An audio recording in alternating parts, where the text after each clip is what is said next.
I think we, as a people, at least some of us, people who have been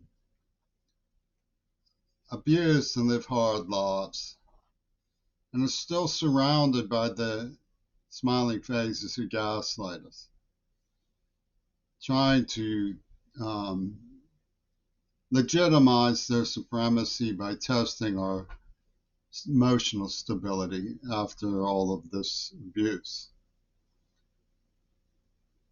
leads us to, well, we have to make compromises. Can't just sit around fighting all the time.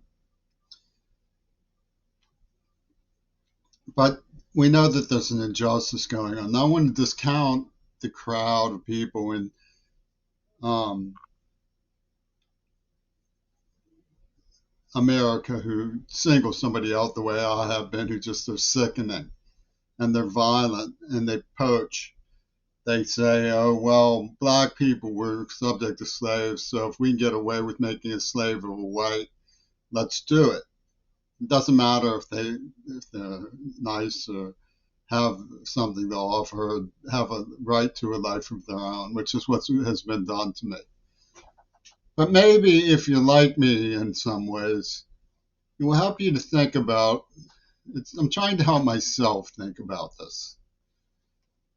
I'm facing elderly infirmity. They've lit my gums on fire. I'm getting a tooth pulled tomorrow. They poisoned me repeatedly. I have Parkinson's from a scientific experiment they ran in weird punishment. The celebrity class said that I insulted their fame. So they subjected me to a death penalty of Epicurean type. That they're enjoying themselves with recreational sadism.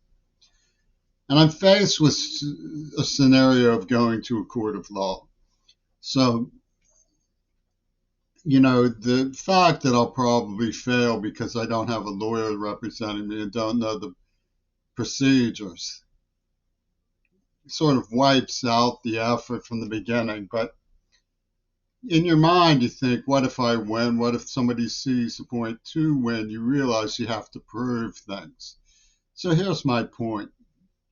You can't go through your life just proving everything, especially in a case as complex as mine. You can go to court and prove everything. In court, you prove what you can, but there's something even in court you can do in your own defense, which is not just prove something, but testify to something. So what I'm trying to do is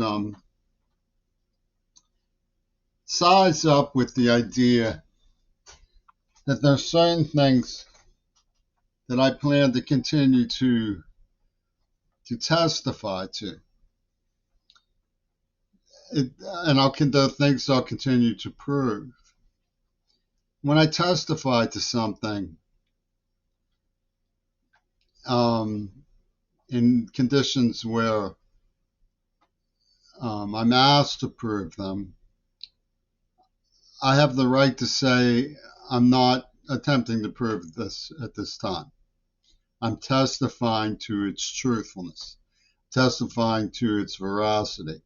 And even though if you can't prove something, you'll be open to abuse, is because of what kind of treacherous culture Seattle and Pittsburgh is. It's a treacherous culture. It's not a place where your family or your so-called friends reach out to you and enhance you. What they do is they stake out a position on your claims to shoot you with arrows by. That's the nature of when you can fall foul of corporate prerogatives. The celebrity superstate feels that you injured their fame. They hire your friends. They arrange how your family is going to depict you in cooperation with this um, conglomerate's ideas of what's right. And so what I'm talking about is testifying to the fact that it began, they say, that I insulted the fame of Reagan. Well, I had no idea how bad he was. I just know that he was insulting my father's legacy after my father was dead. I didn't know who he was. He was this freak from the dinosaur division, cutting down somebody who's obviously a better man than him. And Michael Reagan said, "Oh, well, your favorite band is under my puppet strings. We'll have to see about that. We'll have to see about that." And they proceeded to make piecemeal miseration of me. They tortured me more or less literally to death. It's where it's going to lead. It's going to lead to wrongful death. The murderers. I had no idea they were that bad. In fact, they talk about me making promises and claims. What I said was, you can't be as bad as you sound. You can't mean this about my father. You can't be this odious. Well, they were a lot worse than I ever made them out to be. So, insulting their fame, I didn't.